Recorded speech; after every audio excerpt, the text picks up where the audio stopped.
خواہی کا نام ہے، دین خیر خواہی کا نام ہے، دین خیر خواہی کا نام ہے۔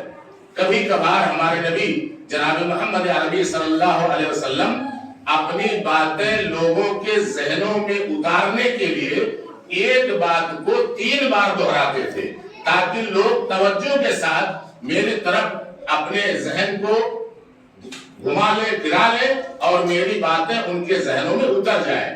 اسی موقع پر اللہ کے نبی نے 3 مرتبہ کہا الدین النصیحہ، الدین النصیحہ، الدین النصیحہ۔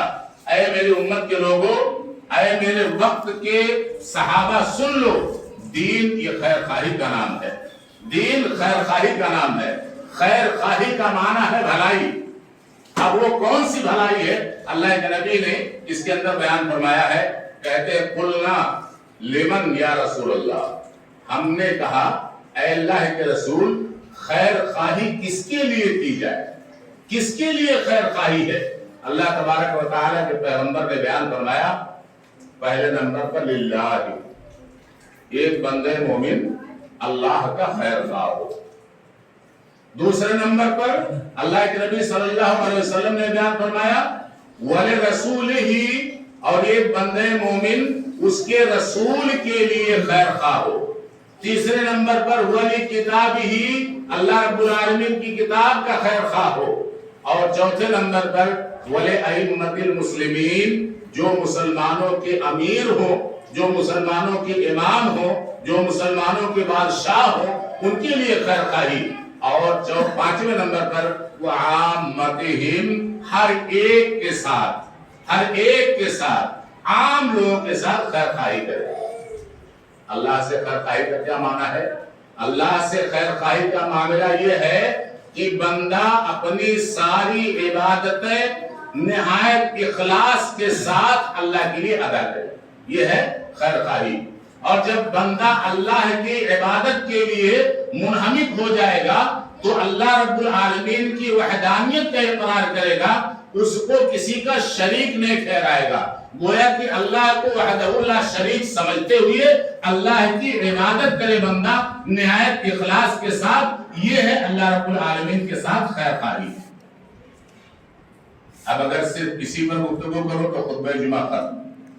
اللہ تبارک و تعالیٰ کے نبی نے ہمیں حکم دیا کہ یہ نماز اللہ رب العالمین کی عبادت ہے، اللہ کی عبادت کے لیے ہم سب حاضر ہیں اس وقت۔ اللہ کی عبادت ہم کیسے کریں گے اس کا سارا طریقہ ہمارے پیغمبر نے بتا دیا، اور ہمارے نبی نے تو یہاں تک بتا دیا کہ اگر بندے مومن نماز کے لیے کھڑا ہو تو یہ سوچے میں اپنے رب کے سامنے کھڑا ہوں اور میرا رب میرے سامنے ہے۔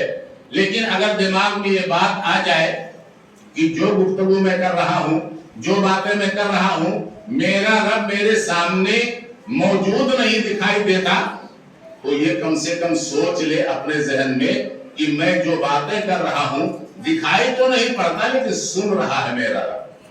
اور اسی کو اللہ کے نبی جناب محمد عربی صلی اللہ علیہ وسلم نے اپنی حدیث مبارکہ میں بیان فرمایا ان تعبد اللہ کانک ترا، تم اپنے رب کی ایسی عبادت کرو گویا کہ تم اس کو دیکھ رہے ہو۔ لیکن اگر ذہن پہ بات آ جائے کہ میں اپنے رب کو نہیں دیکھ رہا ہوں فَإِنَّهُ يَرَاكَ، تو وہ تمہیں دیکھ رہا ہے، اس نتیجے پر اللہ رب العالمین کی عبادت کرو۔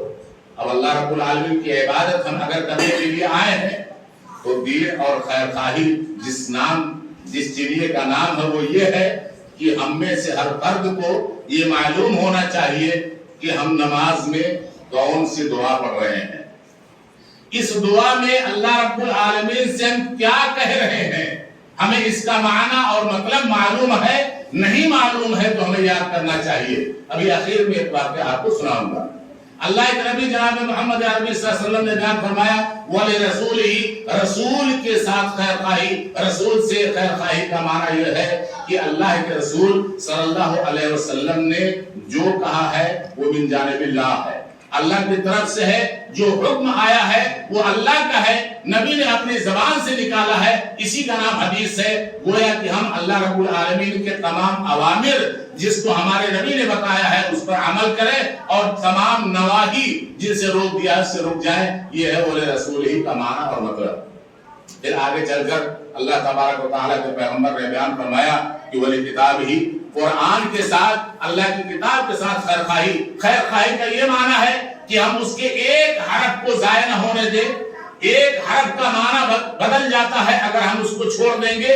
ایک حرف نہ آگے جائے نہ پیچھے جائے، نہ ہم کمی کریں نہ زیادہ کریں، قرآن عزیز کی مکمل تلاوت کریں، قرآن عزیز کے اندر جو احکام ہیں ان پر عمل کریں، جن سے روک دیا گیا ہے اس سے رک جائیں۔ یہ ہے قرآن سے اور اللہ کی کتاب سے خیر خواہی کا معنی اور مطلب۔ اور پھر ائمۃ المسلمین کا لفظ آتا ہے کہ جو آپ کا امام ہو، جو آپ کا امیر ہو، جو آپ کا بادشاہ ہو، جو آپ کا حکمراں ہو، اس کی بھی اطاعت کی جائے۔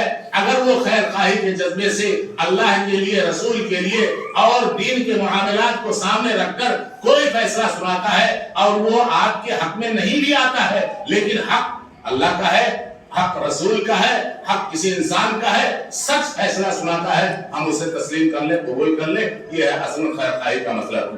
ائمۃ المسلمین کے ساتھ وعامتہم، اور عام لوگوں کے ساتھ خیر خواہی کا معنی اور مطلب یہ ہے کہ حدیث میں آتا ہے کہ تم وہ چیز جو اپنے لیے پسند کرتے ہو وہی اپنے بھائی کے لیے پسند کرو۔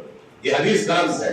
حدیث میں اللہ کے نبی صلی اللہ علیہ وسلم نے بیان فرمایا کہ جو تم اپنے لیے پسند کرتے ہو، ما تحب لنفسک، جو اپنے لیے پسند کرتے ہو وہی اپنے بھائی کے لیے پسند کرو۔ تو گویا کہ اگر ہم اپنے لیے خوبصورت لباس کا انتخاب کرتے ہیں تو اپنے بھائی کے لیے اسی کا انتخاب کریں۔ اگر ہم خوبصورت غذا کا استعمال کرنا چاہتے ہیں تو خوبصورت جو کچھ اپنے لیے ہم چاہیں وہی اپنے بھائی کے لیے چاہیں۔ ایسا نہ ہو کہ ہمارے دل کے اندر اپنے بھائی کے لیے وہ نصیحت کار فرما ہو کہ یہ تو قار مذلت میں چلا جائے، یہ امید گڈھے اور غار میں چلا جائے اور ہم اس غار کے دہانے پر کھڑے ہو کر تماشا دیتے ہیں۔ یہ خیر خواہی کا معنی نہیں ہے، یہ خیر خواہی کا مطلب نہیں ہے، یہ تو گمراہی ہے، یہ ضلالت ہے، یہ ہمیں اور آپ کو برباد کر کے چھوڑے گی۔ ایسا بھی نہ ہو کہ ایک بھائی ہمارا اگر پنپ رہا ہے، بڑھ رہا ہے، تو ہم پیچھے بیٹھ کر اس کی تلو میں لگے رہیں کہ کب یہ پزمردہ ہو جائے، کب یہ کسی ایسے حادثے کا شکار ہو جائے کہ جو یہ بڑھ رہا ہے اس کی ترقی رک جائے۔ یہ خیر خواہی کا معنی ہرگز نہیں ہے، بلکہ یہ بدخواہی ہے، یہ بدخواہی ہے۔ ہم اس کے لیے برا سوچ رہے ہیں اور اس برے سوچ سے اجتناب کرنا چاہیے۔ یہ واقعہ خیر خواہی کے جذبے سے کسی نے لکھا تھا، بہت خوبصورت واقعہ ہے، میں اسے آپ حضرات کو سنانا چاہتا ہوں۔ دیکھا ایک صاحب ہیں، پڑھے لکھے ہیں، انہوں نے دیکھا کہ عصر کی نماز ہو گئی۔ عصر کی نماز کے بعد سارے نمازی نکل رہے ہیں باری باری، جہاں چپل رکھا ہوا ہے وہاں دیکھا کہ ایک نوجوان کھڑا ہے۔ ایک نوجوان ہے جو کھڑا ہوا ہے اور ہر ایک سے سوال کرتا ہے۔